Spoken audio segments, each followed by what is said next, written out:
Palavra de Deus, bom dia para você também que está nos acompanhando agora a meditação pelo Instagram. Primeiro nós vemos Jesus aqui expulsando os demônios. E é interessante que a gente precisa pedir a Deus essa autoridade, porque a gente não pode fazer exorcismo nos outros, né? Mas a gente tem que repreender o demônio que muitas vezes está nos rodeando, querendo nos devorar. Fugir das tentações, das ocasiões de pecado, melhor dizendo, porque as tentações vão aparecer, isso é inevitável, isso é normal.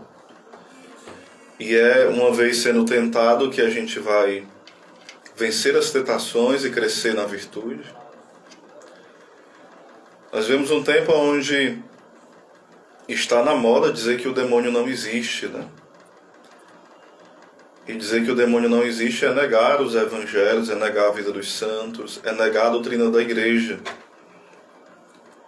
Dizer que o demônio é apenas os males sociais, que o demônio é apenas os problemas da sociedade, os problemas interiores das pessoas, a raiva, o ódio, a inveja. Não. Isso são outras coisas. A gente tem que dar o nome certo a cada coisa. Quando a gente dá nome errado, o diagnóstico errado tem a solução e a cura errada. Tem que ser o diagnóstico certo. Então o Senhor veio destruir as obras das trevas, destruir toda a ação do demônio. No sentido, destruir, no sentido de que Ele quer nos levar para o inferno, né? Então o Senhor quer nos levar para o céu e fará de tudo para que possamos ir para o céu. Mas é interessante que não é que Ele vai destruir e aniquilá-lo, não. Não é isso que eu falei, certo?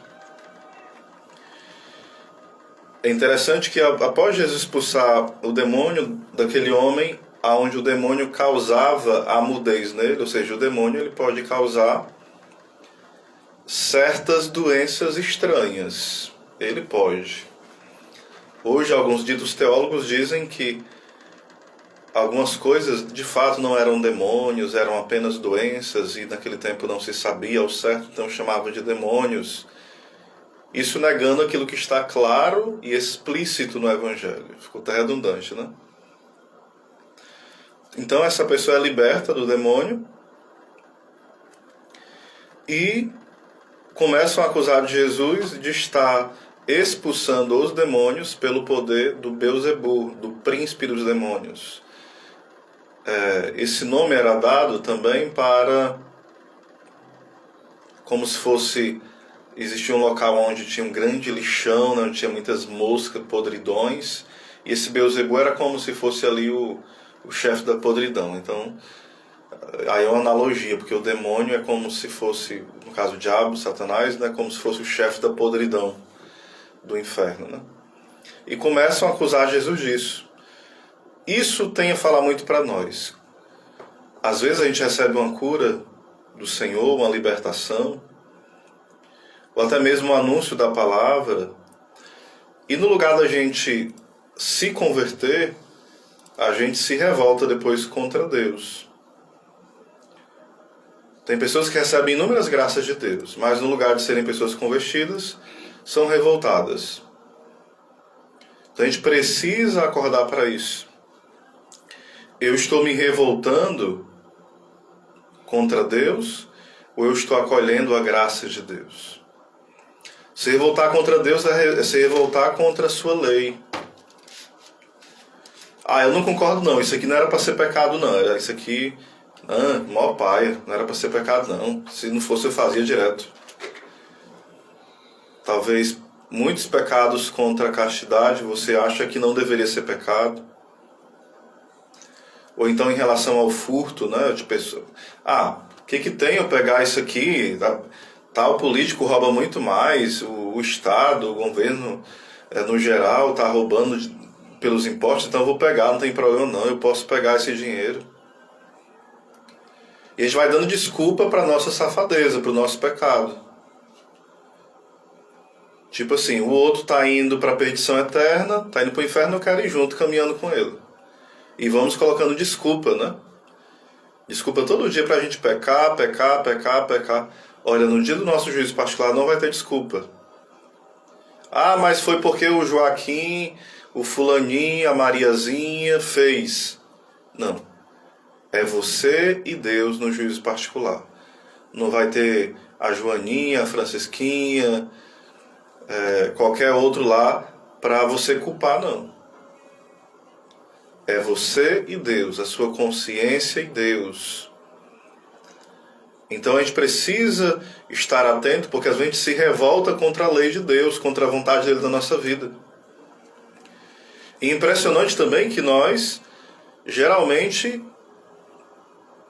nos revoltamos contra Deus em coisas que são do dia a dia. Uma enfermidade que está na nossa família, às vezes grave, às vezes não tão grave. Alguém que faleceu, um desemprego, uma liseira, um mal que nos fizeram. E a gente remete logo a Deus. Por que Deus deixou, né? A gente se revolta contra Deus. Olha só a artimanha do inimigo. Depois Jesus começa a curar, continuando o Evangelho, né? Curar várias pessoas enfermas. A palavra enfermo quer dizer aquele que não está firme. Existe a doença está mais ligada à dor, e a enfermidade mais ligada a alguém que está sem força, né? Estou falando da palavra. Hoje a gente usa quase como sinônimo, né? Alguém doente, alguém enfermo, né? É quase como sinônimo. Mas a etimologia da palavra, a doença ligada à dor, e a enfermidade ligada à falta de força, de vigor, né? É enfermo, não firme. E Jesus ia curando todo tipo de mal. Jesus não faz seleção. Ele cura da febre, como curou a sogra de Pedro, mas ressuscita, como ressuscitou Lázaro, como ressuscitou o filho da viúva de Naim, como ressuscitou aquela menina onde ele fala Talita, né? Menina, levanta-te. Embora o nome mais apropriado não seja ressurreição, porque depois eles morrem novamente, né? Mas a gente chama ressurreição, né? Comumente. Então a gente precisa ver que Jesus vem nos curar. Se você está doente, não é para ir para o curandeiro, para outros locais, tipo, eu vou para macumba, eu vou para o espiritismo. Se você é católico e você procura esses locais, você está pecando contra o primeiro mandamento da lei de Deus. Você pode amar, sim, quem é macumbeiro, pode, não tem problema, e tem que amar mesmo. Isso é evangelho, amar as pessoas, amar a todos, amigos, inimigos, próximos, que concordam, que não concordam, estão certo ou errado, amar. Mas amar não quer dizer que você deve agir segundo algo que contraria aquilo que está nas Sagradas Escrituras, na tradição e no magistério da igreja. Não.